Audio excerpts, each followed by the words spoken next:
Agro do Futuro é o podcast que traz para a mesa as conversas necessárias e importantes para o presente do agronegócio brasileiro. Eu sou a Gibetim e a cada episódio vou aprender junto com vocês e com os especialistas selecionados pela AgroSelections, para que assim, juntos, possamos caminhar para um futuro promissor e de mais e mais resultado. Esse é o Agro do Futuro. Vem comigo! Oi, oi, oi! Seja muito bem-vinda, seja muito bem-vindo a mais um episódio Agro do Futuro. Aqui, você já sabe, é uma produção da AgroSelections, nosso hub de negócios e oportunidades do agro, localizado aqui na Avenida da Agrovia Castelo Branco, em plena Goiânia. E a gente prepara todas as vezes, todo episódio, aqui assunto interessante, pessoas, profissionais e empresas que realmente vão agregar, trazer conteúdo, trazer informação pertinente ao seu dia, à sua rotina, para você que é do agro, para você que está estudando, para você que está entrando no agro agora. Assim você vai se acostumando com o vocabulário, vai entendendo de coisa boa, de cases reais, de gente que realmente está fazendo a diferença no negócio. E para isso a gente conta aqui com os melhores convidados. Ele já é de casa mesmo assim, a gente já está acostumado a falar de muita coisa de interesse público aqui do agro, mas esse assunto a gente ainda tratou pouco nessa mesa e eu sei que ele tem muita informação legal para trazer para a gente, está com case real e agora a gente vai saber muito mais sobre ultradenso. Assunto que, se você já ouviu falar, está começando aí os burburinhos disso, é uma técnica nova que está ganhando espaço. E se você não ouviu falar ainda, você precisa rever quem é que você está seguindo nas redes sociais, porque se seus influenciadores não estão falando de ultradenso, eles estão atrasados. É novidade. Para falar com a gente sobre isso, Frederico Nunes. Seja bem-vindo, Fred. Muito obrigado, Gi. É sempre um prazer estar aqui divulgando e falando um pouquinho, né, de eficiência de pastejo. A gente começou acompanhando você desde os primeiros passos do ultradenso, né?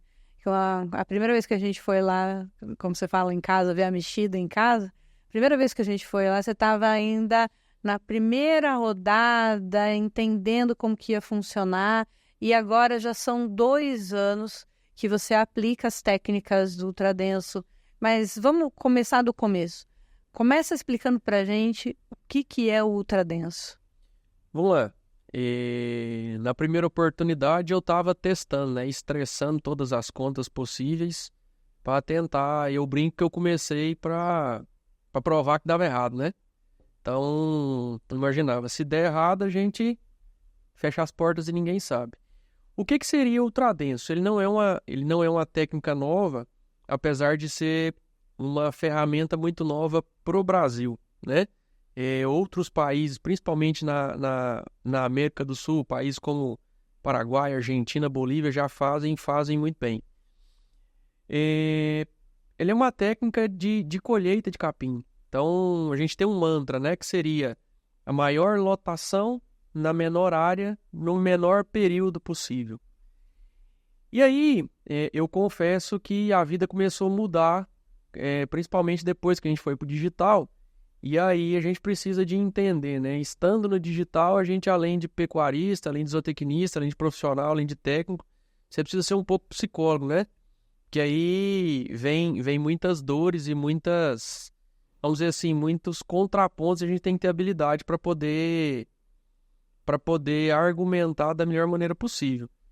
Mas hoje, na realidade, a gente está caminhando para um segundo ano, já são 2 ciclos, né? O ciclo 23, 24, ele foi encerrado sexta-feira, então ainda precisa de alguns refinos com relação a alguns números, mas a gente já entendeu algumas coisas, o que fazer e o que não fazer, né? A gente vinha conversando aqui antes de começarmos que o bacana é mostrar também vamos dizer assim, as dores de cabeça. Então isso é o que a gente veio mostrar aqui hoje. E mais uma vez, né, a gente não está aqui falando sobre um sistema de produção. A gente está acelerando e refinando uma metodologia de colheita de pasto, tá? Para sermos mais eficientes dentro disso, principalmente agora num cenário de mercado extremamente pressionado, ter uma produção de arroba interessante para continuar a sermos competitivos aí e garantir rentabilidade. Eu acho que não vai fugir nunca da essência. Quando você fala que não é uma técnica nova, assim, quando você me explicou a primeira vez, eu vi acontecendo, a gente fala assim, eu pensei comigo que era tão simples que se você não é possível que isso é novidade, né? Mas eu entendo que não é uma técnica nova, porém, parece que a gente ficou colocando tanta coisa no processo de produção de colheita de capim, como você fala, que aí às vezes você voltar e fazer menos, fazer o mais simples, mas de forma mais ordenada, parece que a gente está reinventando a roda. E é simples, né? A sensação ela sempre foi essa. Eu comecei, de novo, falar do digital. Eu comecei a ter o hábito de todo mundo que vai lá em casa visitar, ou os cursos que a gente faz, a gente fazer algumas perguntas depois de 1, 2, 3 dias de trabalho ali dentro. Então, algumas perguntas, elas me seguem e é o que eu faço para todos que veem o sistema. Primeira coisa, existe alguma... Aí eu vou fazê-las para você, né? Existe alguma tecnologia ali? Você viu alguma coisa de outro mundo, de outro país? Não. Alguma ferramenta que não é acessível? Também não. A gente está falando de cerca elétrica e cerca elétrica bem feita. E aí aquela história assim, é possível fazer? E eu vou dizer que a resposta ela é unânime. Não existe nenhuma técnica de outro planeta ou extraterrestre, vamos assim dizer. Não existe nenhuma tecnologia que ela não é acessível. E ela é muito simples de se fazer. Aí vem a última pergunta, né? Por que a gente não faz? Então, o que acontece? No último curso, um senhor que estava, seu Hélio, de Brasília, ele brincou com a gente e falou que o que a gente fazia com o Ultradenso era o estado da arte do Voisin. Eu falei, pelo amor de Deus, ele vai revirar no caixão. Ele falou, não, mas vocês não... Quando a gente começa a estudar, e eu acho que isso foi um dos motivos a gente tocou nesse assunto no último bate-papo, a gente não quer fazer nada, a gente não quer inventar a roda. Só que eu respeito descanso, eu respeito fisiologia da planta, porque senão o negócio não funciona. Eu respeito taxa de lotação e muito mais, né? Eu respeito o solo. E aí eu aprendi com um paraguaio que animal, ele regenera solo e solo regenera planta. E não tem como não acontecer isso. Eu contei que alguns dias atrás, num mini curso que a gente deu, um camarada perguntou se eu era hippie, né? Então a gente começa a ser confundido. Na hora que você começa a tentar fazer alguma coisa sem muita invenção de moda, todo mundo começa a te olhar com outros olhos. Então... Perguntou que você não era hippie porque essa coisa do pastejo holístico e tudo mais parece... Tá natural demais, é isso? E assim, carteira... De hippie não tem nada. Você tá vendo esse vídeo no YouTube, você tá vendo. De hippie ele não tem nada. Isso não parece, né? Vindo no Spotify, abre pra você ver o vídeo. Porque não tem. De hippie ele não tem nada mesmo, gente. Então assim, o que é unânime? As universidades, elas nos ensinam a plantar. Você vai para a parte agronômica, ele te ensina que você tem que ter uma correção de solo, e eu concordo. Você tem que ter uma semente de qualidade, eu concordo. Você tem que ter, muitas das vezes, uma adubação mais ou menos pesada de acordo com a análise de solo, eu também concordo. Agora, eu só não concordo que eu tenho que usar nutrição para tampar um buraco que eu fiz num mau manejo de solo ou num mau manejo de pastagem. Eu não concordo que eu preciso de usar defensivo químico porque eu não consegui manejar o meu pasto da maneira correta. Eu não sou contra. Acho extremamente interessante, mas desde que eu use da maneira correta. Uhum. Açúcar é muito bom. Começa a usar ela indiscriminadamente. Sal é muito bom. Começa a usar indiscriminadamente. Eu citei sal e açúcar, mas qualquer coisa que você começar a usar de forma indiscriminada, ela vai te trazer algum malefício. Efeitos colaterais.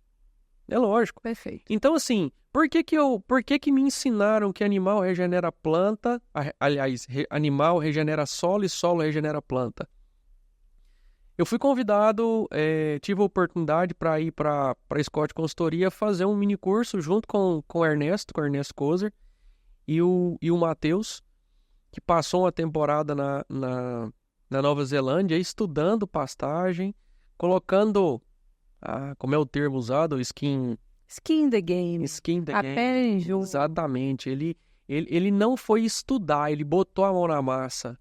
Ele gravou inúmeros vídeos e ele viu, ele sabe como fazer, ele sabe por onde olhar, ele sabe por onde passar. O Ernesto é o cara da TrueTest na Datamars. Nós estamos falando de um equipamento de ponta aí, de cerca elétrica e monitoramento animal, e tem inúmeras outras pastas. Mas uma das coisas que o pessoal me questionou é o seguinte: o que você está fazendo? Eu falei, estou fazendo um arroz com feijão bem feito. E aí me questionaram algumas coisas, e aí a gente vai para um dos primeiros pontos, que muita gente questiona, a análise de solo.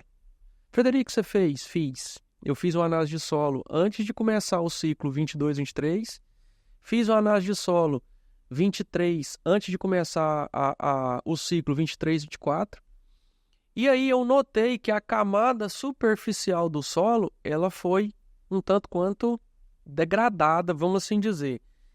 Em que sentido de degradação? Diminuiu, o pH ele acidificou um pouco, diminuiu o fósforo, potássio estava dentro de um limiar, mas diminuiu alguma coisa. E aí eu costumo dizer que todo mundo que vai lá em casa, eu ao contrário do que muita gente pensa, mas eu aprendo muito mais do que eu ensino.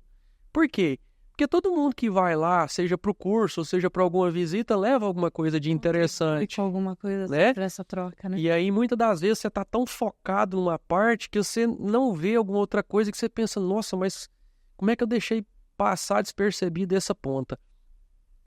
Então, o que acontece? Conversando com um camarada que trabalha com semente, ele falou, Frederico, você está trabalhando dentro de um sistema regenerativo. Então, o que acontece? É normal num primeiro ano você ter muita extração. No segundo ano, essa extração, pelo incremento de matéria orgânica, ela continua acontecendo, mas em menor parte, porque você já fez toda aquela microbiota de solo que você não enxerga. E a única análise que vai te mostrar é uma análise que chama BioAS, que existem inúmeras pessoas, a Santanista, fazendo isso. E quem me contou isso foi o Daniel, que trabalha com biológico, que estava no último curso nosso aqui. Falei, gente, olha aí a história. Então, assim, ela foi degradada, e aí o pessoal falou, mas degradou o solo. Eu falei, mas eu cresci a minha taxa de lotação em quase 47%. Agora, sim, é uma coisa que eu não tenho esse conhecimento técnico, eu não vou saber dizer nunca. Mas, para mim, é uma conta que é fácil de entender. Eu que fui lá como leiga e eu vi a sua pastagem no início do processo. E agora, eu vi a sua pastagem nesse meio desse segundo ciclo, é nítida a diferença. Como o pasto preencheu muito mais. Então, assim, se você desenvolveu o capim, se você desenvolveu a cobertura mesmo de capim, que tem muito menos falhas no capim hoje do que tinha no começo do seu processo. Isso também exigiu mais do solo, obviamente. Então, tem realmente... É fácil de entender que num primeiro momento vai exigir um pouquinho mais do solo, só que em compensação melhorou muito mais a qualidade do capim, a cobertura, e agora você começa a ter uma recuperação, é isso? Isso tudo é extremamente pertinente. O que a gente vai descobrindo com o decorrer do ciclo? Algumas plantas que são chamadas de invasoras, na realidade, a pecuária regenerativa chama elas de plantas de serviço. E aí, essas plantas, na maioria, como folhas redondas, elas são leguminosas e elas são extremamente ricas nutricionalmente falando. E aí começou a surgir os burbúrios, né? A primeira vez que eu falei que lá em casa gado comia fedegoso, e eu falei isso do outro podcast, mas veio uma enxurrada de comentários. Você é louco, você tá obrigando boi a comer uma coisa que ele seleciona naturalmente. Mas espera aí, se eu trabalho com altas lotações, pensando em eficiência de colheita, melhoria de desempenho e retirar a seletividade do gato, eu ainda não achei a maneira como eu fui acusado, né, de obrigar os animais, porque em nenhum momento, inclusive quando eu filmei esses animais, que a gente começa, para mim, vir uma coisa fascinante, eu acho por isso me chamar de hippie, minha mãe fala que eu vou para a fazenda para ficar brincando, então eu paro, eu tenho a paciência, muitas vezes, de parar ali e ficar observando. Um dia, eu e o Ger trabalha comigo, era 6 e pouquinho da manhã, eu fui chegando, o Ger também já estava saindo da casa dele, a gente trocou os animais de pasto, e aí começou a olhar um para a cara do outro, os animais estão consumindo. Ger, vamos trocar de novo? Trocou. E a gente fez umas 2, 3 trocas ali, aí eu olhei no relógio, já era quase 9 horas da manhã. Eu falei, Ger, eu acho que é melhor a gente voltar para casa, senão eles vão internar a gente. Então, assim, é humanamente impossível você concordar que eu obrigo um animal a comer, tendo capim, e que eles, por alguma opção, tiveram a intenção de comer aquilo ali. Uhum. Então, assim, e aí você começa a fazer essas observações e começa a entender que, de novo, suplemento ou a nutrição, ela precisa de suplementar o que esse pasto não te traz de benefício. E aí, no primeiro ciclo, eu apresento, não sei, não me lembro se eu apresentei, a gente conversou bastante depois disso. A gente teve um consumo, apesar de estar 100% no coxo, a hora que os animais quisessem consumir, eu não tive aquele consumo determinado via rótulo. Ou que a gente sabe, trabalhando com o que a gente trabalha, sabe que esses animais vão consumir. E esse ano, mesmo aumentando a taxa de lotação, aumentando o número de animais, aumentando a taxa a capacidade de suporte, esses animais mesmo assim não consumiram. Então, algumas coisas que a gente fez no ano passado e entendeu que elas não estariam da maneira correta com que a gente começou a entender uma pecuária regenerativa, foi muito, muito intuitiva de não fazer. Então a gente começou a deixar um resíduo um pouco maior, a gente começou a passar mais rápido, os dias de chuva no começo do ciclo demorou muito, chuva muito inconstante, mas a gente entendeu dentro de casa que o dia que chovia demais, esses animais não davam para ficar em piquetes tão pequenos, a gente precisaria de passar isso mais. E as perguntas, elas são sempre as mesmas. E aí, o que a gente teve a oportunidade de começar a fazer? A gente começou a fazer cursos dentro de casa. Uhum. Então, Porque muita gente interessante, querendo saber o que é que você está fazendo. Como você está fazendo? Fala um pouquinho dos dados da sua propriedade para quem está acompanhando a gente entender. Hoje você tem lá... Hoje, a minha área total de escritura, ela dá em torno de 19,89, alguma coisa assim. Isso representa aí 3,4 alqueires, né? De pasto, eu tenho um pouquinho mais de 3 alqueires. Eu estou falando de 15 hectares, né? E desses 15 hectares, no primeiro ano eu rodei em 11. No segundo ciclo, que foi agora 23, 24, eu aumentei um outro pedaço de 2,5 hectares, então a gente fez 3,5. E nos últimos 20, 30 dias do ciclo, eu tinha formado, então eu liberei uma área de 1,5 hectare de um pânico, que é Miyagi. Então hoje a fazenda, a propriedade, né, ela tem incríveis 15 hectares de capim. Incríveis. Para a gente poder otimizar. E aí, de novo, qual foi a minha intenção fazendo isso? Eu estou sentado numa mina de dinheiro, porque a terra nessa região valorizou demais. E quando a gente começa a trabalhar com o que eu trabalho com consultoria, você começa a entender que terra tem que te remunerar de alguma maneira, né? Quando foi comprada a terra, eu entendi que seria uma casa para minha mãe passar os finais de semana, né? descansar a cabeça e cansar o corpo com o que ela gosta de fazer, corta uma planta, planta ali, tira outra, é o que ela gosta de fazer. Eu falei, eu preciso de tirar alguma coisa de máximo disso aqui. Ser produtivo mesmo. E assim, o bacana é que hoje a gente pode falar aí de praticamente nesses 4 cursos, em torno aí entre produtores e funcionários que tiveram lá como curso, em torno de umas 40 pessoas. Sem contar o que a gente, humanamente, eu não vou lembrar disso, eu não tenho noção de quantas pessoas foram visitar lá.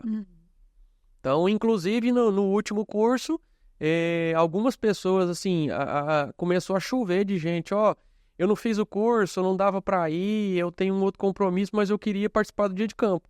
Eu falei, então vamos abrir, né?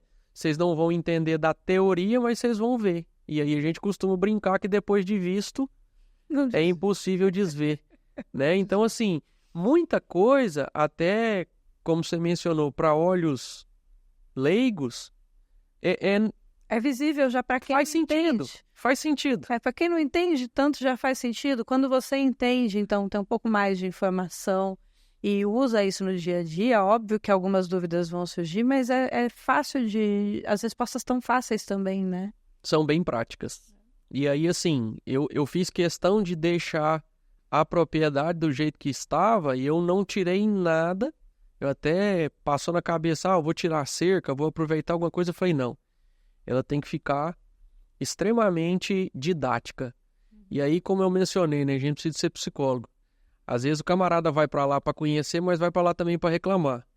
Então ele fala assim, não tem jeito de fazer lá em casa, porque lá em casa eu já tenho um rotacionado. Eu falo, tá aí o rotacionado, roda no rotacionado. Tem gente que ela quer ver para falar que o dela tá fazendo certo, que ele tá fazendo o máximo que ele pode. Ele não tá disposto a mudar e melhorar.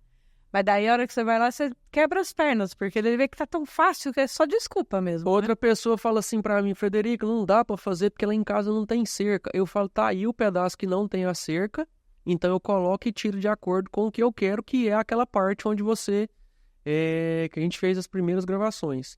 Não, mas lá em casa tem muito morro, e aí não dá pra fazer. E aí você tava com a gente no dia de campo, eu fiz questão de estar sentado, todo mundo sentado na tenda e sentado, olhar pro lado e ver o morro ali. Nós estamos falando de uma saída quase que 45 graus. Né? Então, assim... Mas teve que subir ali, que o carro ficou lá em cima, subiu reclamando. Mas assim... Sofrendo.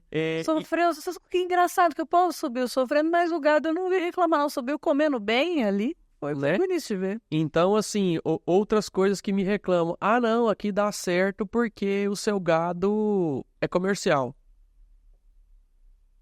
Tá, se o gado é comercial, você quer dizer que um gado que tem vamos dizer assim, um conceito genético, e vocês aqui já discutiram bastante sobre isso, não teria um desempenho melhor. Imagina, né? Não, aqui dá certo porque é pequeno, bacana. Então vamos sair daqui e vamos para a Aliança do Tocantins, que lá são 3.000 hectares.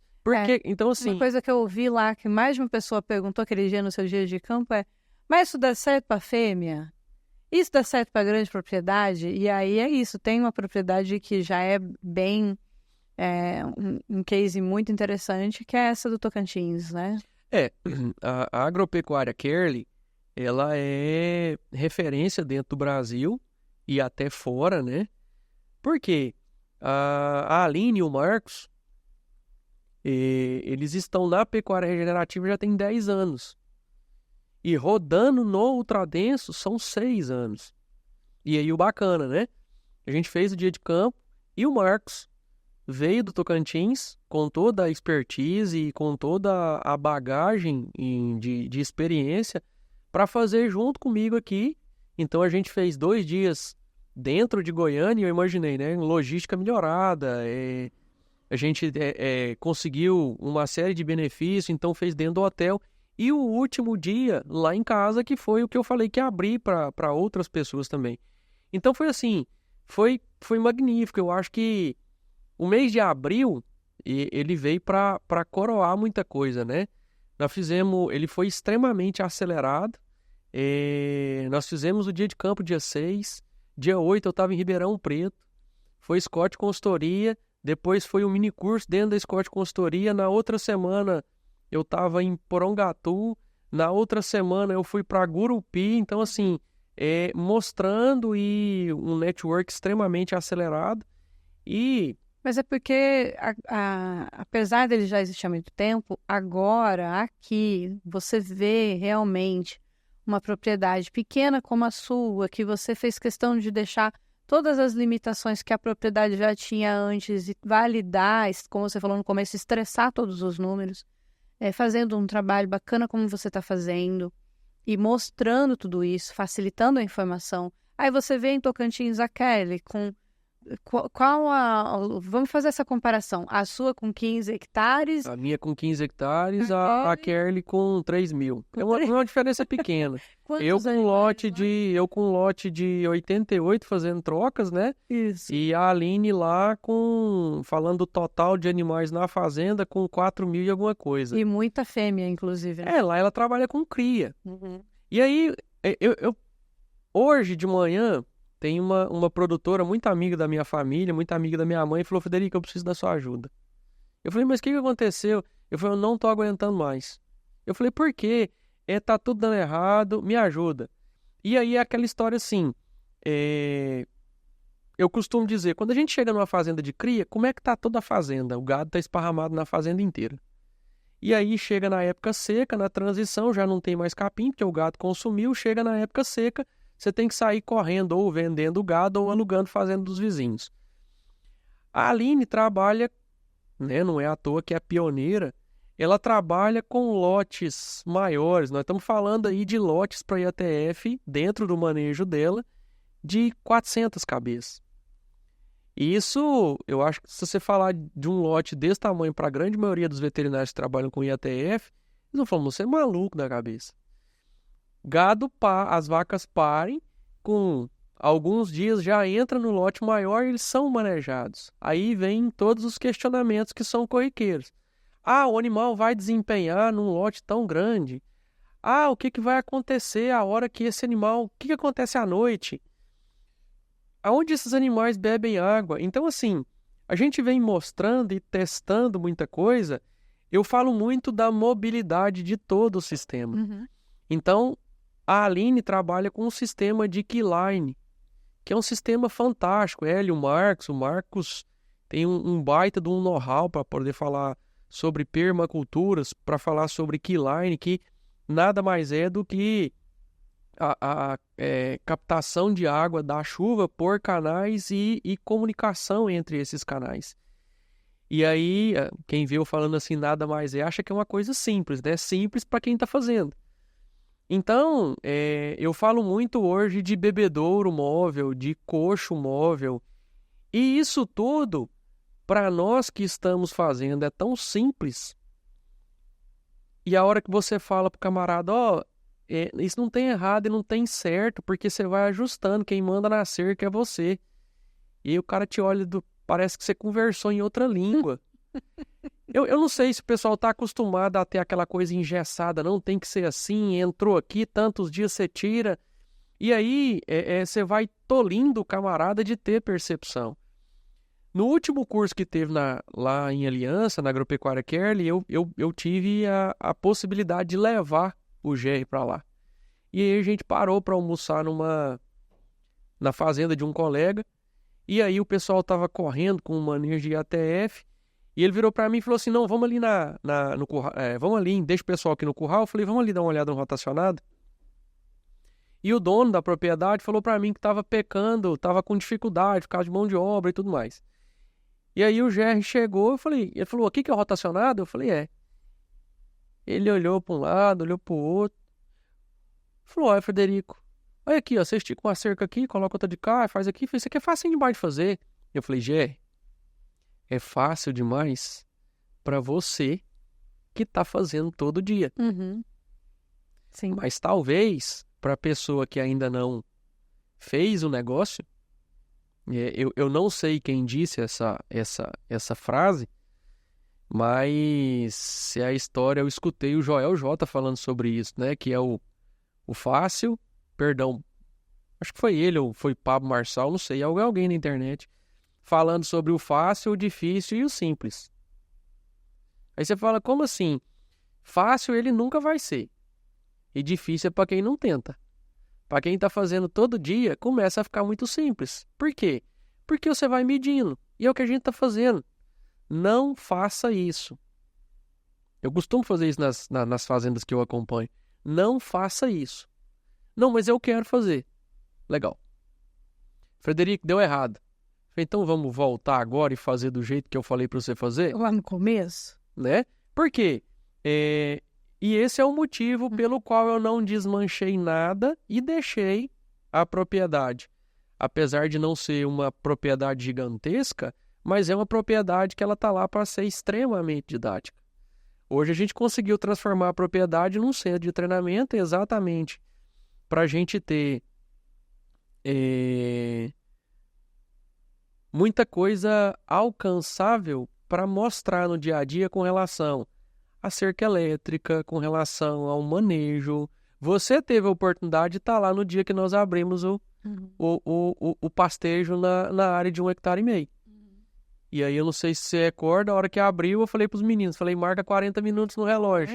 E aí todo mundo falou assim, você tá ficando louco, 40 minutos? Nós ficamos Com contando. 40 minutos, os animais cortaram, e aí o que era de capim, de folha larga, de outras plantas que estavam ali, cortou tudo. Abriu, ou tirou o eletroplástico com o carretel, abriu, entregou uma outra faixa. E você vê, a gente estava todo mundo ali, o quê? Acho que 15, vocês chegaram às 20 pessoas ali, e os animais ali, na sua grande maioria, Nelore, estava preocupado em comer. Sabia que a gente não estava ali, então sim, se eles quisessem passar por cima da cerca, passar por cima da gente, eles tinham total condição de fazer. Tava fácil, mas não é essa a preocupação deles, né? Então... E inclusive eles usam exatamente a risca da seca, eles vão ali, eles são muito inteligentes também, né? Nós estamos falando de uso de cerca elétrica.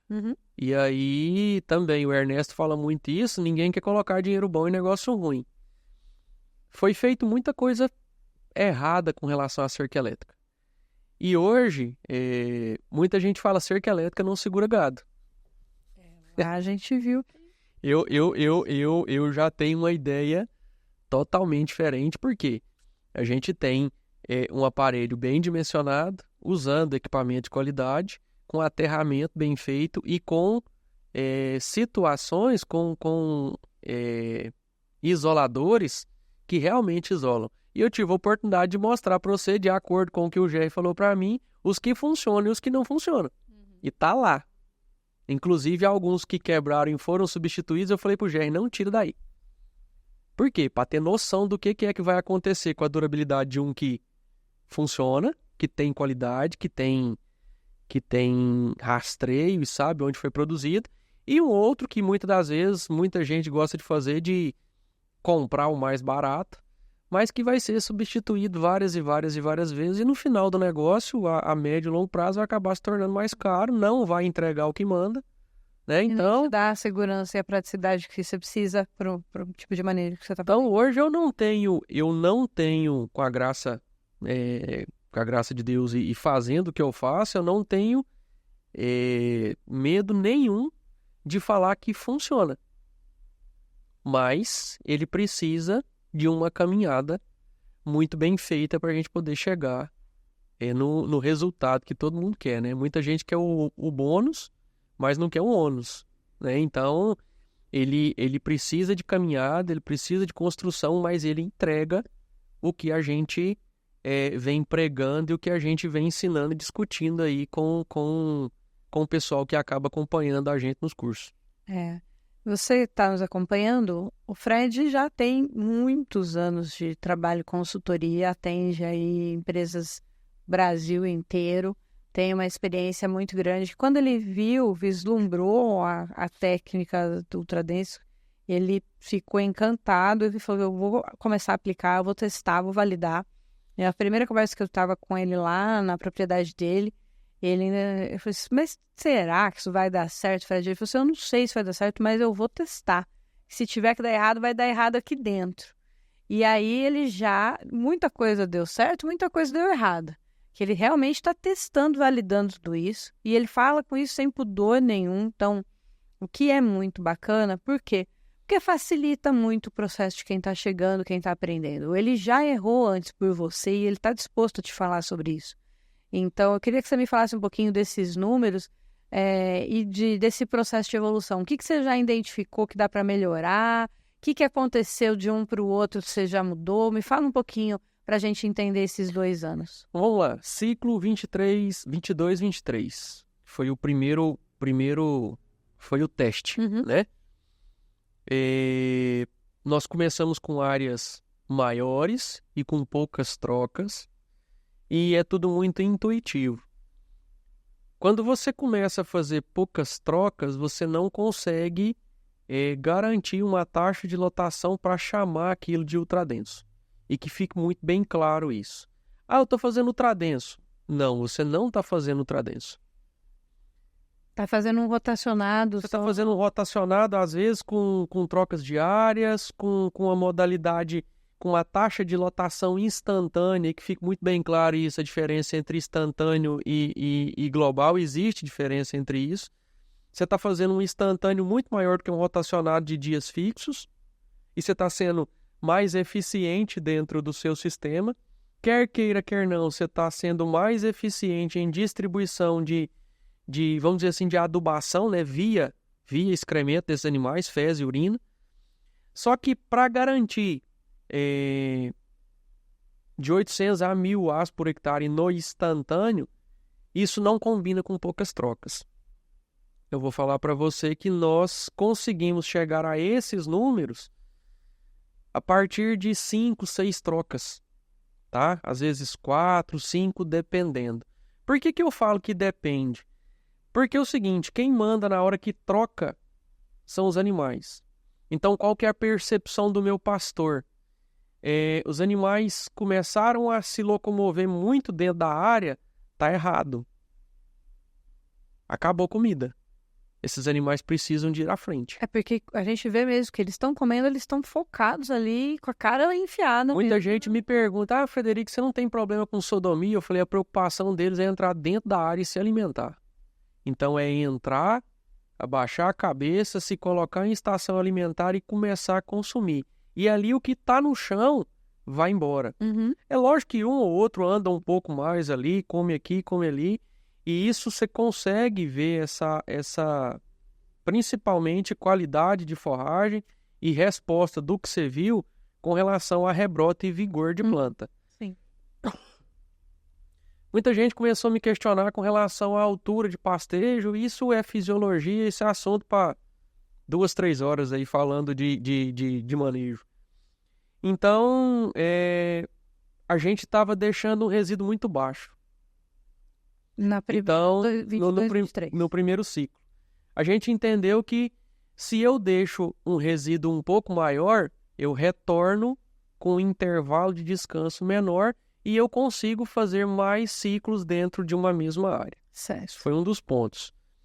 Só que, como eu mencionei, estação 23, 24, as chuvas foram extremamente inconstantes e na minha propriedade em específico eu tive dias de chover 60, 70, 80 milímetros. Então, não deixa de ser chuva, mas é uma chuva que ela está lá para fazer estragos. Então, o que acabava acontecendo? Os dias que chovia demais ou que o solo amanhecia muito molhado, não adianta eu abrir uma área tão pequena. Porque esses animais, mesmo na lotação, eles começam a fazer o que a gente chama de poluir. Então, você começa a pisoteio e ali eu tô num solo com 63% de argila e eu costumo brincar que se você sai na chuva, você volta pelo menos uns 15 centímetros mais alto para casa, porque aí o solo começa a pregar e aí aquilo sobra para o capim e os animais não consomem, não tem acordo. Tá? Então, a gente parou de fazer isso. Então, entendendo o dia e muito mais percepção. Então, nesses dias de chuva, você abre uma áreas maiores ou entrada de piquete entrou principalmente no rotacionado que a gente fatia da entrada do piquete para o fundo, porque eles precisam de ter acesso. Eu não mudei nada, como eu disse, eu não tirei cerca, eu não tirei bebedouro, eu não tirei coxo, colocou para lá, ele está fixo, apesar de ser uma estrutura que dá para movimentar. Então, por conta disso, eu não desmanchei. Então, entrada de piquete nesses dias mais úmidos, áreas maiores, tá? Áreas maiores e vai ajustando. Lembra do certo e errado? Viu que sobrou um pouquinho, a próxima troca diminui um pouco o piquete. Não faltou, aumenta um pouquinho o piquete. O que esses animais fazem à noite? Repassam o que não consumiu. A gente tem algumas imagens que a gente pode mostrá-las. Ou se cortou muito igual, abre um piquete para passarem à noite. Funciona desse jeito. Outra coisa, bebedouros. Eu cheguei à conclusão que eu não preciso de um bebedor gigantesco. Coloquei um bebedor de 1.000 litros. E entendi que, para o meu sistema, a maneira com que eu manejo os animais, eu preciso de vazão. Tá. Não necessariamente uma reserva. Essa reserva, de alguma maneira, ela começa a ser desperdício na hora que eu vou lavar esses animais. Mesmo entendendo, e isso foi uma leitura do GR, vou lavar o bebedor. Chega no outro dia à tarde ou de manhã, vai lá, trava a entrada de água e deixa abaixar, pega aquela água, lava, porque o bebedouro é um bebedouro de plástico, então é muito mais fácil de lavar. Eu vi uma cena, você com ele na cabeça ali praticamente, com o bebedouro todo leve. Então assim, eu tô falando de um bebedor de 1.000 litros, eu tô falando pesa 23 quilos. E hoje existem outras empresas que trabalham com bebedores de 100 litros. Com a válvula e com boia, com mangueira, com conexão, com engate rápido. Então assim, hoje a gente tem ferramenta aos montes. Na época do nosso primeiro bate-papo, eu estava usando bebedouros e uso ainda bebedouros da Triber. E a Jet Duto entrou com um baita de uma ferramenta com relação a mangueiras, conexões, gatilhos rápidos, tudo para facilitar a vida. Legal. Então, assim, a gente entende, a Jet Duto tem uma filosofia com bebedouros menores. O fato e o bacana, eu brinco que quebrar o paradigma das pessoas é muito mais difícil do que manejar gado.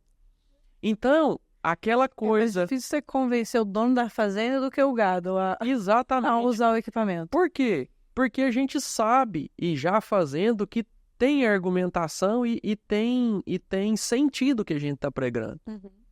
Então, o que acontece? Você chega para um camarada que é mais tradicional, que está mais avesso, mais resistente à tecnologia, a hora que você fala para ele, não, pode botar 100 vacas aí com um bebedor de 500 litros. Eu falo, não, meu filho, você está ficando louco. Tem que ter um bebedor de 3.000 litros aqui. Não precisa não. Precisa sim. E a conversa acaba por ali. Então hoje, a safra nova, vamos dizer assim, os sucessores, quem está mais por dentro, ou que tá mais envolvido com a tecnologia, está entendendo que isso faz muito sentido. Então, por exemplo, o meu bebedor de 1.000 litros demora 23 minutos para encher. Muito rápido, né? Então, qual que foi a minha concepção? Vou trabalhar com um bebedor de 300 e quero também trabalhar com um bebedor desse de 100 para poder mostrar, aqui está acontecendo isso por conta disso e aqui está acontecendo isso por conta disso daqui. Agora, fui conversar com gente no Paraná, gente em Goiás, gente no Sul, porque essas mangueiras ela têm uma durabilidade, uma resistência gigantesca, então você não precisa de enterrar. Só que aí, para o nosso sistema aqui, Goiás, principalmente para as nossas integrações, agora a gente está numa época do ano, estamos falando de junho, amanhecendo com 17 e indo a 30 durante o dia. É mangueira preta. A variação climática pode ser Ela é gigantesca. Ela começa a ser um problema porque essas mangueiras começam dentro da integração a ficarem expostas, o que não acontece na época de águas, vamos dizer assim, na época de verão, porque aí eu ainda tenho vegetação, eu tenho capim, mesmo eu colhendo de maneira mais baixa. E a gente está falando em torno aí de 1 litro de água por metro de mangueira. Então, o bacana é movimentar, eu não tenho mais nada fixo. Hoje eu entendo e trabalho e vejo com outros olhos, não me incomoda a plasticidade do sistema em trabalhar com cerca móvel, com bebedor móvel, com coxo móvel, mas entendendo que dependendo da época do ano, eu vou precisar sim de manejar de alguma outra maneira ou jogar essa água fora, porque terão alguns dias que se eu, né, é brincadeira, mas se eu chegar com um sachê de chá lá e botar no bebedor, é pegar um pouquinho de água lá e botar no copo e fazer um chá. A gente faz ideia aqui que a gente abre a torneira e a água sai quente e tá dentro de casa, a tubulação e tal. Imagina, você não consegue ficar com a mão? Imagina exposto ao sol mesmo, como você está falando, sem a cobertura da vegetação, né? E aí, quer queira, quer não, a gente está falando de água, que é um alimento nobre, e ele está diretamente ligado com o consumo de matéria seca. E esse consumo de matéria seca, eu estou falando de pasto, de capim, e se esses animais não consomem água a contento, uma água limpa, de qualidade, uma temperatura interessante para esses animais, eles diminuem o consumo de capim. Uhum. O camarada fala assim, mas não estou entendendo, o capim tá verde, tá lá, tem comida no coxo, tem tudo, o animal não consome. Não, mas o camarada não deu moral para a água. Nós estamos falando com o animal, dependendo das fases, eu tenho de, sei lá, de 60%, 40%, 50%, 70% de água dentro do animal. E aí influencia inclusive no GMD mesmo, né? Estamos falando de água, tem um estudo aí, a gente fez uma colega fez uma apresentação sobre água e aí compartilhando comigo, nós estamos falando de 150 gramas. Aí é uma conta simples. Por dia? É uma conta simples. Você fala assim, mas é muito pouco. É pouco. Não, mas... Aí você pega um animal, você pega um lote de 100 animais. Vai dar... então, exato. Nós estamos falando de 15 quilos por dia. Dentro do lote. Quantas arrobas? É meia arroba. Então, por mês eu perco meia arroba dentro do lote. Aí o cara fala assim, não, é pecuária, não sei o que, isso não rentabiliza. Chefe, você não está fazendo o seu arroz com feijão da maneira com que deveria. Porque você está deixando a água para trás, você está perdendo meia arroba, uma arroba no lote nisso, mas com certeza você está deixando outras coisas para trás. Eu estou falando de pasto, né? Você imagina quando for para dentro do confinamento e é tudo muito mais acelerado. Pois é. E muita gente... Eu estava vendo um podcast antes de vir para cá com um colega, o Ricardo Arantes, e ele indignado, que ele até levanta o ponto da seguinte situação, o camarada da fazenda contrata um cara, mas ele não tem noção do que o cara que lava bebedor. Você consegue ter noção do que esse cara impacta dentro da operação? Agora, é gigantesco. Falando isso, você imagina, né? É gigantesco. E ele tem ele tem a cultura de chegar no lugar e falar, o que você faz? Eu lavo bebedor. Não, meu companheiro, você faz carne. Você está lavando o bebedor, mas a qualidade dessa água, desse local onde esses animais vão beber, impacta diretamente o consumo de matéria seca, que vai estar indiretamente ligado a desempenho animal. E aí? Pois é.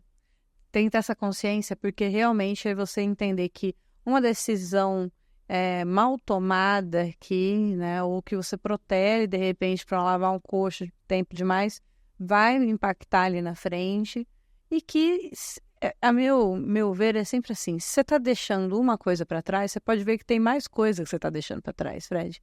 Ninguém deixa um rabo só para trás, não, sabe? Você tem mais coisas. Se você não está dando importância para a água, se você não está dando importância devida para a colheita ideal do seu capim, você está deixando outras coisas passar. Quer outra dificuldade? Todo mundo fala de mão de obra. Uhum.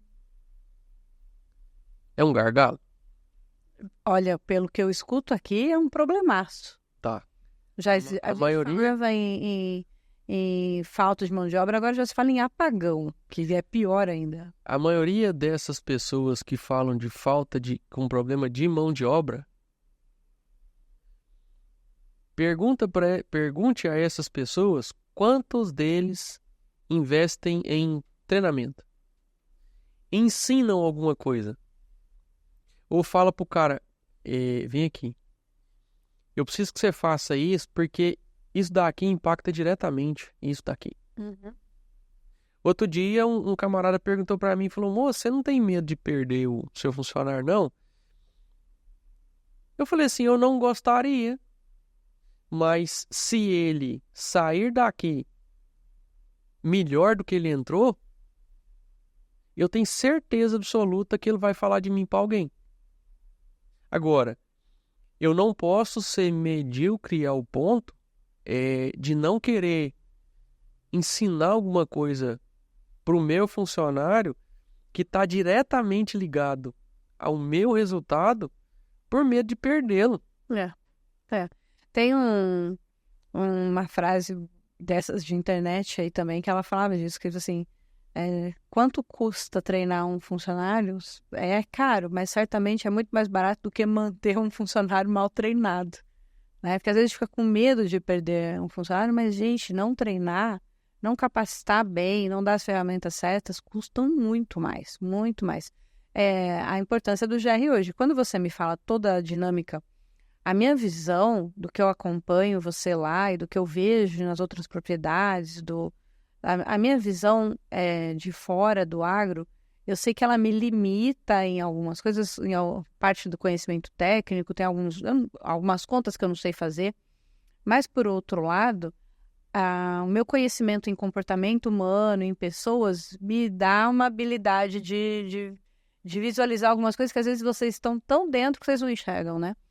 Mas o que eu percebo é que a pecuária evoluiu muito, muito, muito, muito, com muita ferramenta, com muito dado, com muita informação, a ponto da gente tentar realmente transformar essa propriedade num meio de produção organizado, com fórmula, sabe? Assim, a gente realmente transformando ela como se fosse numa fábrica, uma linha de produção Ford, né? Boi entra aqui, sai assim, passa ali, tal, tal, tal. E agora, com o ultradenso, ele é extremamente simples, mas óbvio que não é simplicidade, não quer dizer que não é complexo, tá? As coisas não são opostas, né? Ele é simples, porém ele é complexo. Olha a quantidade de detalhes que você veio falando para mim aqui, que você observou, que vocês mexeram, que vocês mudam, que assim, que assado, tal dia assim, à noite assado, percebe se o animal fez isso? Então, tem toda uma complexidade que isso tem um lugar de um saber e de um conhecimento, de uma conexão com o que você está fazendo. É uma volta mesmo a esse universo onde a gente está deixando as fórmulas prontas e entendendo a dinâmica da temporada, daqueles animais, da resposta que o capim está tendo, da resposta que o animal está, dos sinais que o animal está te dando, e aí tomar posse desse conhecimento e tomar decisões constantes. Então, assim, ele é muito simples, mas ele exige que esse proprietário saia do automático e volte a se conectar e olhar e entender o que está acontecendo diariamente na sua fazenda, né? Então, não é que ele não é difícil, mas ele é complexo. A pessoa vai ter que retomar esses saberes, né? Que a gente enlatou muita coisa, não foi, Fred? A meu ver, assim, a gente enlatou muita coisa. Faz assim, faz um piquete assado, bota tanto de água, faz não sei do que. Enlatou um monte de coisa e agora a gente já começa a falar assim, tem outro jeito de fazer. O bacana é exatamente isso. É o precisar de percepção e eu acho que essa é a parte legal, mas eu acho que é a parte que mais assusta, né? Eu costumo dizer que é o seguinte, e eu comecei algumas pessoas começaram a me pedir isso também. Eu falo que quando o pessoal vem para os treinamentos, é mais comum virem os donos das propriedades, né? E eu sempre falo, gente, emocionar o dono da fazenda ou argumentar com ele é muito bacana, porque ele começa a sentir no bolso, né? Então é fácil argumentar com ele. Diferente de argumentar com um cara que vai fazer. Eu tive o privilégio de conseguir vender a ideia e o GR abraçar essa ideia. E hoje o que eu tenho feito? sempre que pode, os cursos que eu tô indo, às vezes o pessoal me chama para algumas palestras, dia de campo, né? Eu levo o GR. Por quê? Porque ele precisa de entender, e eu falo isso porque ele tem que ter noção da importância dele dentro do sistema. Uma coisa bacana, não sei se eu cheguei a mencionar sobre isso, uma das pessoas que estavam no dia de campo, chegou no final do dia de campo, falou para mim, falou assim, eu vim aqui porque eu não acreditei na hora que meus filhos falaram disso daqui, mas eu continuo não acreditando. Mas eu vou te dar uma oportunidade de fazer lá em casa para mim acreditar. Eu falei, mas como assim? Ele falou, não, eu tenho uma propriedade aqui. Eu falei, como é que eu vou fazer alguma coisa na casa do senhor que o senhor não acredita? Ele falou, não, assim, eu comecei a acreditar, mas ainda preciso de algumas coisas, eu vou ver lá em casa. Eu falei, bacana. A gente começou a tocar o negócio dentro da casa dele e hoje o GR é parte da engrenagem porque eu acabo passando menos vezes, mas sempre que tem alguma coisa que o colaborador da fazenda começa a sair da caixa ou começa a agoniar demais, o dono da propriedade liga e fala, Frederico, manda o GR lá para acalmar o cara. Então, assim, ele precisa de entender, e aí o pessoal começou a me pedir uma escola de pastores. Olha só. Né? Tem um colega, o Alejandro, ele é de Misiones, no Paraguai. Ele chegou até mim via Instagram, já conversei algumas vezes pelo telefone com ele, às vezes por Instagram, pelo WhatsApp. Então ele falou, Fred, a gente já está pensando aqui e eu gostaria que você pensasse nisso também, porque eu acho que isso vai ser um divisor de águas, porque muita gente quer. E uma coisa que eu falo que é muito pesado, porque às vezes o cara fala assim, não, vamos botar o fulano lá de tal. Eu falo, o que o fulano faz lá? Não, ele é vaqueiro. Não, para. Sem menosprezar, pelo amor de Deus, não tô falando isso. O vaqueiro, o serviço do vaqueiro que ele gosta é estar montado no cavalo. Laça um animal, tira o animal de um lugar, separa lote, cura um animal, saiu de uma cerca, voltou, veio para cá. O pastor, ele precisa de percepção. Outro dia o GR me ligou, falou, Frederico, acho que nós precisamos tirar o gado lá daquele pasto. Eu falei, é mesmo? Ele falou, é. Eu falei, acabou o capim? Ele falou, não, o gado aumentou o consumo. Olha o nível, para nós é simples, né? Mas olha o nível da percepção desta pessoa que está vendo que a hora que as coisas estão fluindo de uma maneira... Mudou a dinâmica. Acendeu, o gado começou a consumir. E por que ele deu de alegre? Não. Nós temos um aplicativo que a gente, para tentar facilitar a vida dele e a minha, ele troca o gado de pasto no aplicativo e todo dia que ele coloca comida no coxo, ele vai lá no aplicativo e coloca lá. Então esse aplicativo está no celular dele, está no meu celular. E a hora que a gente precisa de entender, discutir alguma coisa... Não tem, não, esqueci de anotar, não, eu entro aqui e sincronizo, é verdade. Tá funcionando. Não está funcionando. Mas uma coisa é a percepção e ele aprendeu a pensar sobre o que ele está fazendo, né? Exato. Ele saiu do automático. Ele realmente está pensando o porquê o que cada coisa significa. Anteontem, hoje é sábado. Sábado ele ligou para mim. E eu tinha pedido pra ele ir lá na fazenda onde a gente tá tocando o projeto. E aí ele voltou, tem uma cutelazinha ali antes da fazenda. Aí ele passou lá e falou, Frederico, eu conversei com um cara aqui e eu acho que ele tá precisando da sua ajuda. Eu falei, por quê? E ele falou, tem um choquinho sem vergonha lá e ele não... Eu acho que ele precisa de um choque de homem igual tem lá em casa.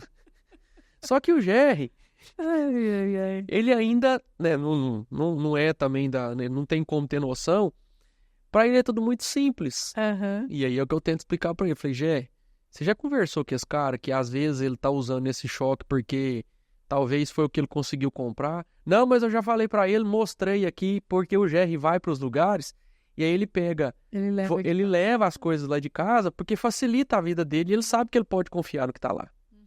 E aí ele fala, não, já mostrei aqui o controle remoto pra ele e tal, e falei pra ele que ele precisa de um trem desse. Eu falei, Jerry, vai devagar, porque Às vezes essas coisas, a hora que você fala isso, conta pro camarada quanto é que custa, não que seja uma coisa exorbitante, mas talvez não é o que o cara tá querendo. Tá dentro do orçamento dele. Eu falei, não, mas bacana, vou conversar. Eu falei, mas sabe o que podia acontecer? Eu acho que eu sei que podia conversar. Não, então pode deixar que eu vou resolver a vida dele aqui.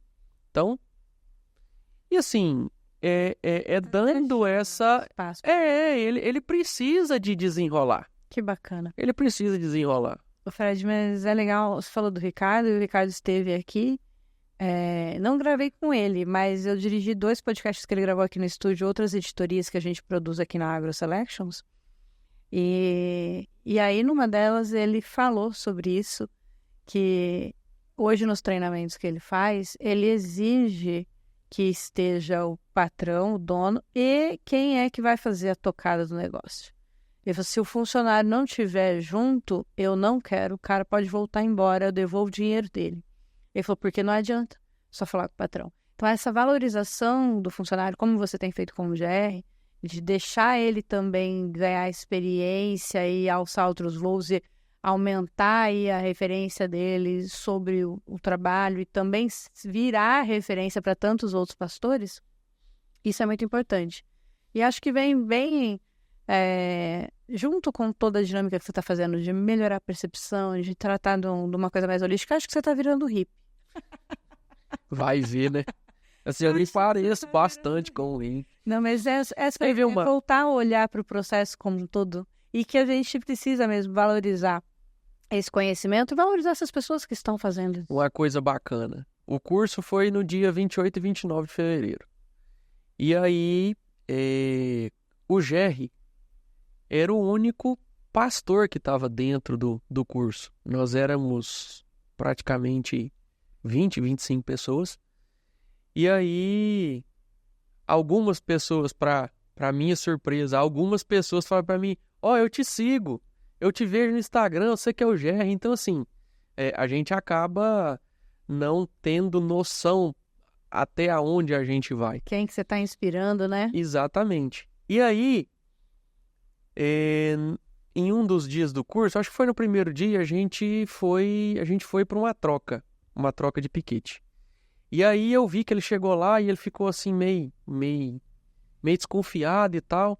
Eu falei, o Rojaime, que é o pastor da Aline, um baita de um camarada também, e aí ele tava lá segurando a carretilha, mas já tava segurando a carretilha porque era pra gente chegar e ver a troca, né? Aí eu vi o Ger meio desconfiado, meio de longe, eu falei, Ger, passa a cerca. Ele falou, eu não, tá com choque. Eu falei, gritei o Rojaime, tá com choque? Ele falou, não. Eu falei, entra aí. Ele falou, e pode? Eu falei, rapaz, entra aí logo. E aí, é fantástico ver a alegria, porque ele me escutava falar muito da fazenda. E aí, a gente manejando e se empolga com 88 cabeças, imagina passar um lote de 2.000 cabeças. E aí, isso até é maravilhoso. E aí é engraçado que pra quem viu o vídeo, ele vem passando, eu falo, passa, encosta. E eu tô falando pra ele, encosta, porque eu tô sentindo 2.000 vacas passar aqui, fungando nas minhas costas, né? E aí, você vê ele ficar sem ação, mas de fazer ele participar. Eu acho que é realmente isso. E o que o Ricardo fala tem muito sentido. Tem muito sentido. Então, e falo pra todo mundo que vai lá em casa, emocionar as pessoas, os donos das propriedades, não é uma coisa tão difícil. Mas mostrar pro camarada que isso vai funcionar e que, ao contrário do que ele está pensando, eu não quero tirar ele da zona de conforto, eu vou facilitar a vida dele ao invés de dificultar, é magnífico. Outro dia eu cheguei numa fazenda e falei pro cara, bicho, vamos fazer um trato? Se der errado, a culpa é minha. Se você tiver vontade de xingar, eu não me importo. Cata o telefone e pode ligar para mim. Se você não tiver crédito, manda um áudio no Zap, mas você pode me xingar demais. Mas desde que você extravase. Agora, se der certo, a culpa é só sua. O louro é seu. a glória é sua. Aí ele olhou pra mim, tipo assim, você tá brincando comigo? Eu falei, não, bicho. Se der errado, foi eu que fiz. E se der certo, a glória é sua. As coisas mudaram, né? Então, não adianta. E todo mundo, 100% das pessoas que me deram a oportunidade para mostrar um outro cenário, hoje estão trabalhando e enxergando o que eu faço de uma maneira muito mais tranquila do que quando... Eu tenho certeza disso. É fato. Minha cerca anda 6 vezes por dia. Nossa, você mata o peão.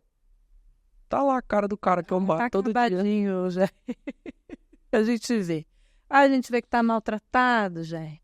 Fred, Tá até fazendo vídeo. A gente já tá aqui, acho que há 1 hora nesse papo. Ó, passou já. Mas tá bom demais. Mas eu queria já... A gente já tem que começar a caminhar pro fim. E eu sei que você tem alguns números aí, mas assim, a percepção de tudo... quando a gente vê a Kelly lá no Tocantins, daquela proporção, uma grande propriedade, fazendo um trabalho magnífico, você aqui do outro lado com uma propriedade pequenininha, são opostos. E o método está funcionando bem dos dois sentidos. Dos dois jeitos, né? Fala um pouquinho pra gente, então, do que você vai mudar, porque vai continuar Ultradense. O que você vai mudar para a próxima? E para quem está interessado, como é que consegue acompanhar o Frederico? Como que o Frederico pode levar isso para a fazenda deles? Por quê? Eu sei que tem muita dúvida surgindo em quem está começando a acompanhar a Ultradense. Para saber realmente, você falou, as dúvidas são sempre as mesmas e é de muita gente. Isso vai caber na minha fazenda? O que eu tenho que fazer de ajuste? Como que eu consigo colocar isso para funcionar? Para o meu tipo de gado, enfim.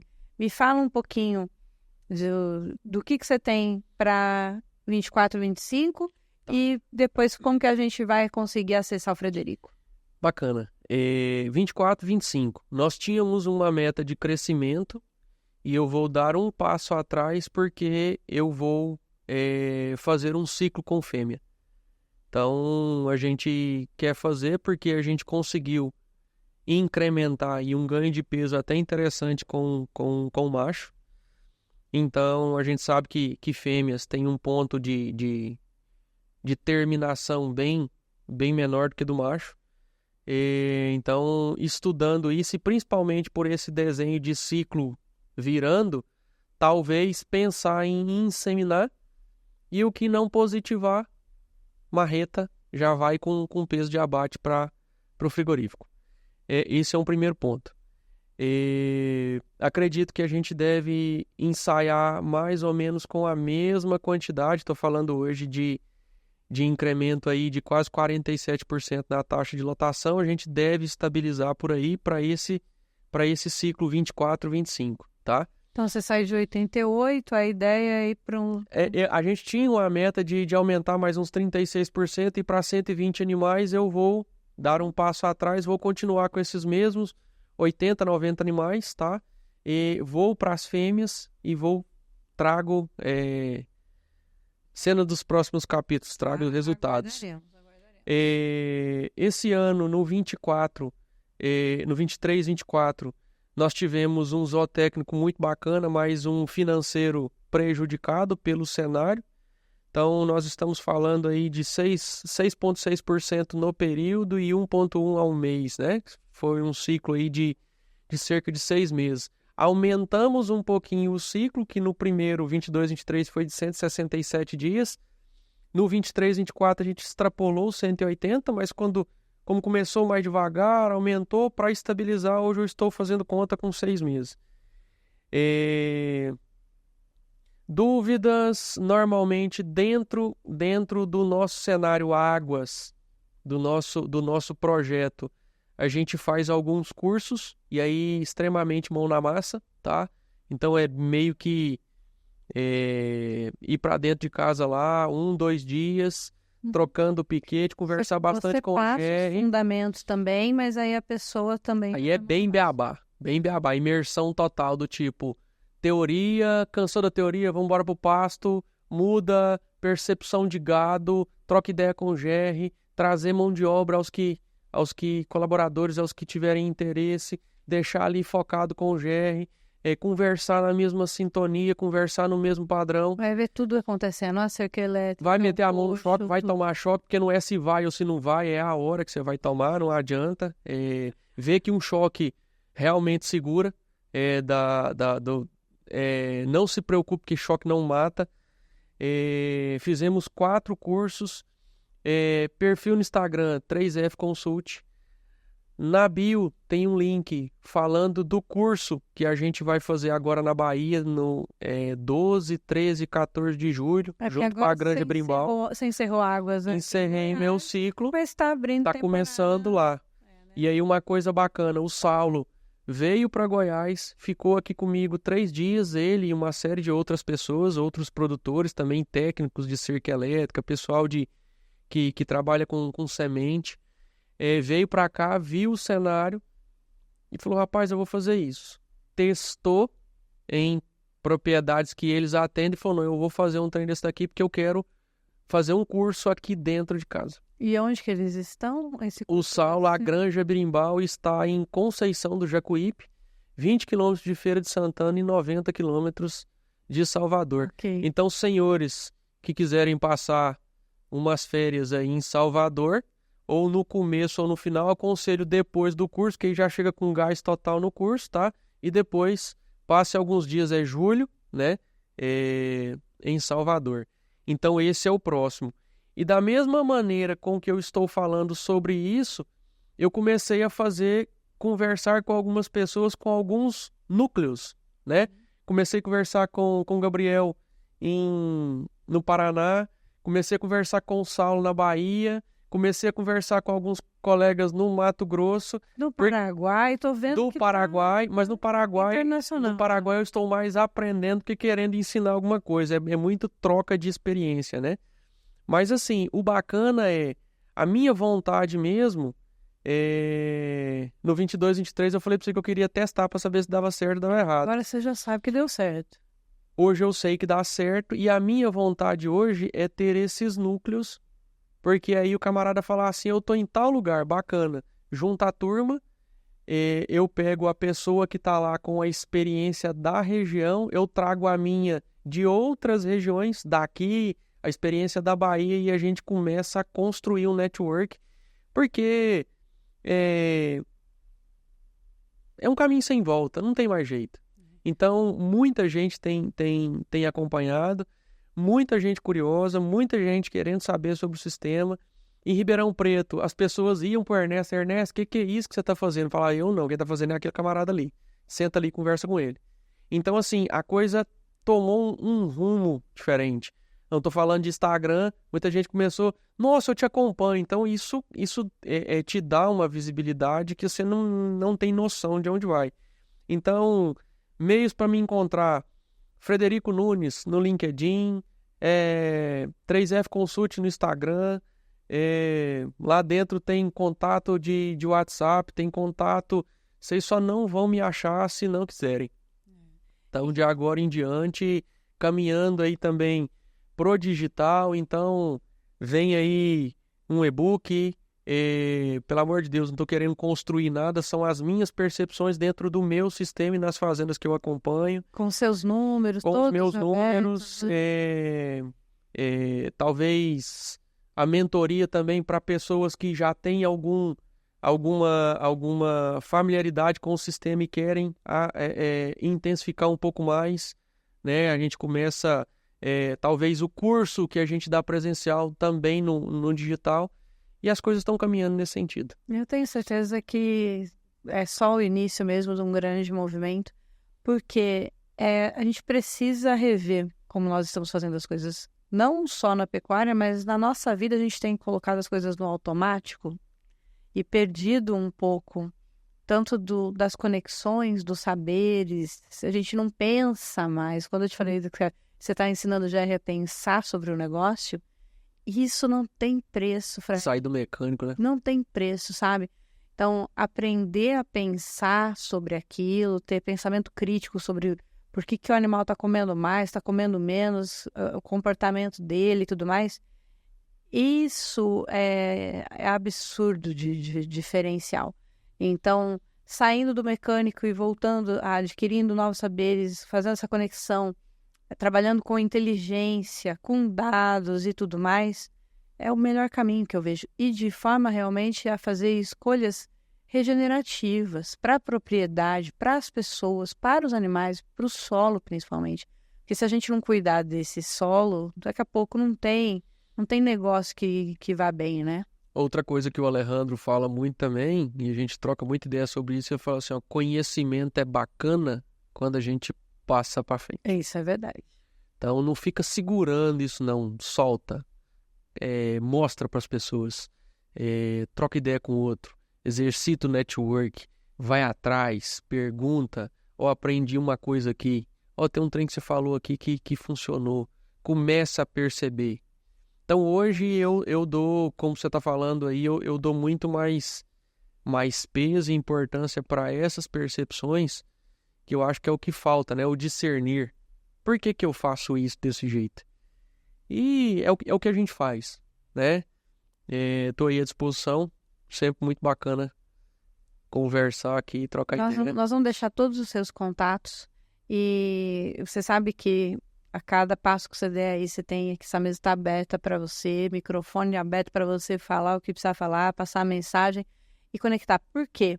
A gente precisa de profissionais que estejam dispostos a testar, validar como você tem feito e tratar com transparência. Então, você fala de forma muito didática sobre o que você está fazendo, com muita transparência, acertei aqui, errei aqui, meu número foi bom aqui, aqui nem tanto. Isso aqui não tá bom por causa, a gente imagina que seja por causa disso, mas nós vamos testar outra coisa aqui, ano que vem eu volto a falar disso de novo. E é isso. Desde que tenha paciência para esperar, né? Sim, mas assim, na pecuária não tem nada rápido, né? É verdade. Não tem nada rápido, gente. O ciclo, ele é longo. Então, eu venho de comunicação que a gente brinca que é um pastel, né? As coisas têm um tempo, as pessoas têm a paciência de esperar um pastel. 15 minutos tem que estar pronto. Agora, na pecuária não é assim que funciona. Tem o tempo disso acontecer. No agro em geral, né, tem um ciclo e não adianta você querer acelerar demais, porque não acontece assim. Então, como que dá para acelerar?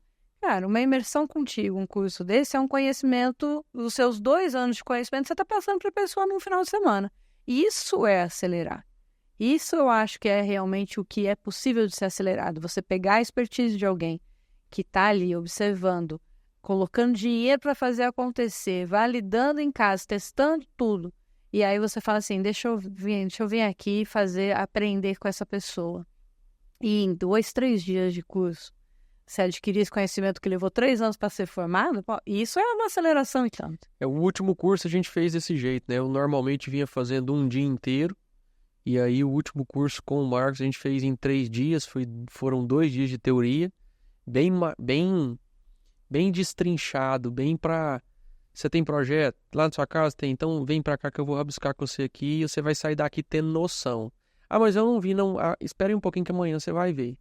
Não, mas tem uns trem que você falou pra mim ontem que eu tô vendo aqui, eu acho que vai funcionar lá, mas essa coisa aqui não vai não. Então, assim, foi bem devagar, bem cuidadoso, bem honesto com quem tava lá. E a gente teve pessoas que saiu de Rondônia, trouxe os funcionários da fazenda, seu Celso Garcia, né, Loja Jaburi. Teve gente que veio do Mato Grosso. Aí fui descobrir depois um camarada que veio lá pra casa e fez um curso comigo e falou, não faz nada não, vai lá escutar o Frederico, depois você faz alguma coisa aqui.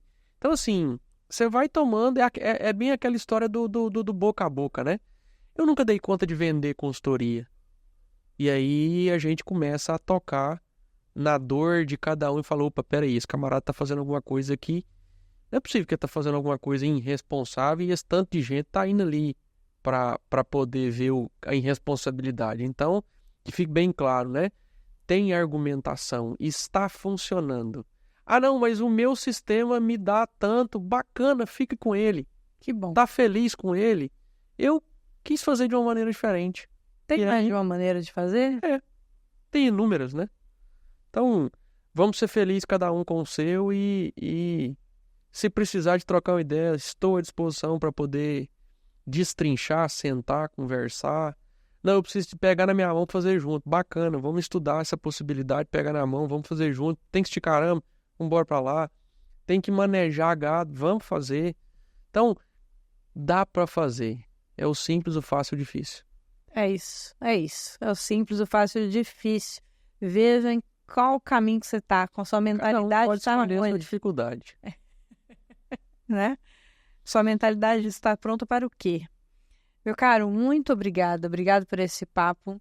A gente ainda vai falar muito, muito de Ultradense, para continuar acompanhando o projeto contigo e desejo ver você ensinando isso pelo mundo inteiro, viu? Não só pelo Brasil, como você está aí nos próximos meses, mas pelo mundo inteiro. Descobri que eu preciso de uns intensivos aí de inglês e de espanhol. Hoje é aplicativo, vai traduzindo tudo em tempo real, tá fácil. É só comprar passagem e ir. Meus queridos, muito obrigada. Você que ficou aqui com a gente até agora. Eu sei que o papo foi longo, mas extremamente produtivo. E assim, a nossa ideia é fazer isso mesmo. Sempre selecionar pessoas bacanas para vir aqui, contar as suas experiências com transparência, para que você poupe seu tempo. Uma hora dessa te acelerou muito, em muitas frentes, eu tenho certeza. Então faça isso. Passe a consumir conteúdo de qualidade no seu dia a dia para acelerar seu processo de evolução, de conhecimento, de tomada de decisão, né? Que às vezes você ouviu alguma coisa, te trouxe um insight que vai facilitar a sua tomada de decisão. E para isso a gente está aqui toda semana com conteúdo novo, novos convidados, trazendo cases e tudo que for de importante para esse agro do futuro que a gente quer ver. Obrigado aos nossos patrocinadores que sempre aqui nos apoiando a levar cada vez o agro para mais e mais pessoas. Obrigada a você que ficou até aqui. Até a próxima semana. Até mais. Obrigada a você que nos acompanhou até aqui. Se você quiser saber mais, nos siga no Instagram, no YouTube, no Facebook, no TikTok ou vai no nosso site também. É só procurar AgroSelections. Estamos à sua disposição para trabalhar juntos pelo agro do futuro. Até a próxima!